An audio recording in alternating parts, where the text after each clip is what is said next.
नमस्कार विद्यार्थी मित्रांनो. तर आज आपण या व्हिडिओमध्ये राहिलेले प्रश्न पाहणार आहोत. 2026ला जी चौथीची अभिरूपची एक्झाम झाली ती प्रश्नपत्रिका.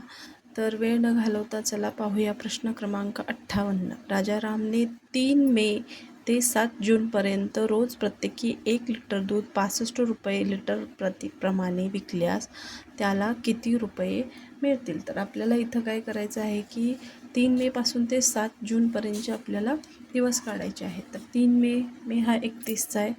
31मधून 3 गेले 28 दिवस राहिले आणि जूनमधले 7 दिवस. तर त्या दोन्हींचं बेरीज केल्यानंतर आपल्याला 28 अधिक 7 केल्यानंतर 35 इथं करून पाहूया आपण. 31मधून 3 वजा केल्यास 28 दिवस आणि जूनमधले 7 दिवस, दोन्हींची बेरीज केल्यानंतर 35 दिवस येतात आणि त्या 35 दिवसाला आपल्याला प्रत्येकी 1 लिटरप्रमाणे 65 रुपये या लिटरप्रमाणे त्यांनी दूध घेतले. तर त्या 35 दिवसाला आपल्याला 65ने गुणल्यानंतर आपल्याला 2275 हे उत्तर मिळते. पर्याय क्रमांक 2. गटाशी जुळणारी संख्या पर्यायातून निवडा. पुढील प्रश्न 384, 504, 212, 468 आणि 108. तर यामध्ये 384, 504, 212 आणि 468, 108 हे त्यांनी आपल्याला पर्याय दिलेत. तर त्यातून आपल्याला या गटाशी जुळणारी संख्या शोधायला सांगितलं आपल्याला.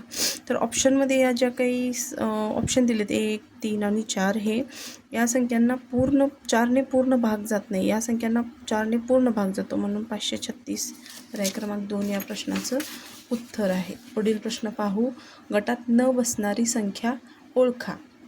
पर्याय ऑप्शन आहे 210, 90, 20 आणि 190. तर इथं आपल्याला संख्यांचा वर्ग दिला आहे प्लस तीच संख्या त्यात ॲड करायची आहे. तर आपल्याला त्याचं उत्तर असं भेटतं आहे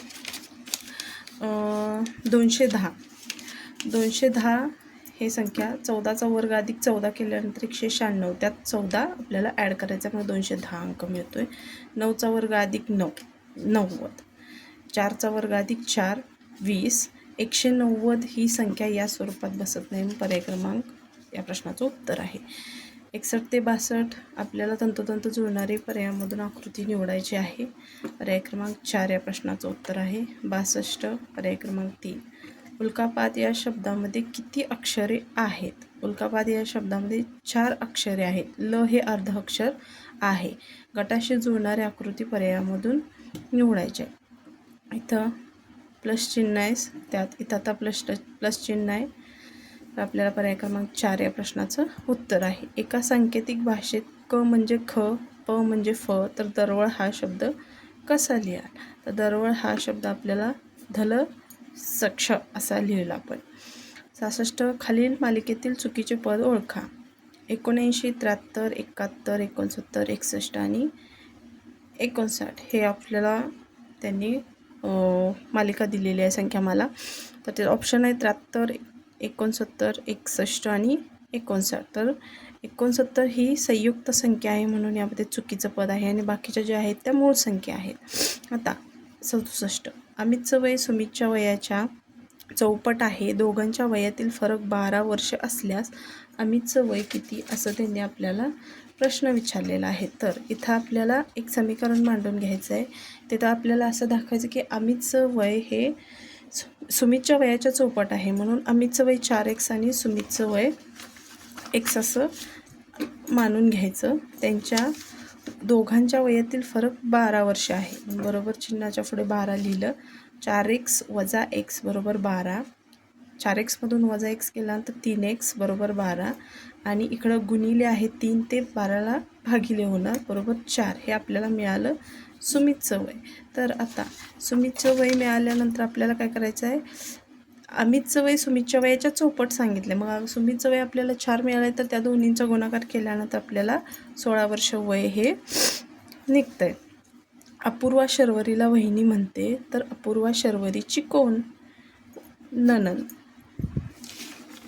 पुढील प्रश्न 69 चौकोनामध्ये प्रश्नचिन्हाच्या जागी येणारी संख्या पर्यायामधून निवडा असं सांगितलं. तर आता या चौकोनामध्ये दिलेल्या ज्या संख्या आहेत त्यांची उभी आणि आडवी बेरीज केल्यानंतर त्याची आपल्याला बेरीज जी भेटत्या ती 9 5 14 आणि 15 6 7 8 9 9 6 15. मग त्याची बेरीज आपल्याला 15 भेटते. मग इथं 9 10 11 11मध्ये 4 मिळाल्यानंतर आपल्याला 15 हे उत्तर मिळतं. मग पर्याय क्रमांक 4 हे ऑप्शन आहे. एका सांकेतिक भाषेत 1 ला 5 म्हटले, 3 ला 7 म्हटले आणि 2 ला 6 म्हटले तर आपल्याला ही पदावली सोडवायची आहे. तर त्या पदावलीमध्ये आपल्याला भागाकार, गुणाकार, बेरीज, वजाबाकी असं. मग पहिल्यांदा आपल्याला इथं यांनी गुणाकार दिला आहे. तर त्या ज्या किमती आहेत 1 ला 5, 3 ला 7 आणि 2 ला 6 तर त्यांनी समीकरण दिलं आहे 2 + 3 × 1. या जागी या वर दिलेल्या किमती ठेवायच्या आणि आपल्याला पहिल्यांदा गुणाकार करायचा, त्याच्यानंतर बेरीज करायची. मग त्या किमती ठेवल्या 7 × 5 = 35 + 6 = 41. पर्याय क्रमांक 2 हे उत्तर आहे. आकृत्यांच्या मालिकेमधील विशिष्ट क्रम ओळखून प्रश्नचिन्हाच्या जागी येणारे आकृती पर्यायामधून निवडा. तर सोपं आहे हे. घड्याळाच्या विरुद्ध दिशेने घड्याळाविरुद्ध दिशेने जसं फिरतं तसा हा क्रम आहे, म्हणून पर्याय क्रमांक 4 या प्रश्नाचं उत्तर आहे. पुढे दिलेल्या चिन्ह मालिकेत प्रश्नचिन्हाच्या जागी येणारा चिन्हसमूह पर्यायामध्ये शोधा. तर याला एक विशिष्ट क्रम दिला आहे. तर हे सोडवताना आपण जे चिन्ह दिले आहेत त्यांना क्रमांक द्यायची आणि त्याच्यावरून याचं उत्तर आपल्याला शोधता येतं. म्हणून पर्याय क्रमांक 4 या प्रश्नाचं उत्तर आहे. तर घरातून मंदिराकडे जाताना गोपाळचे तोंड उत्तर दिशेला किती वेळा होईल?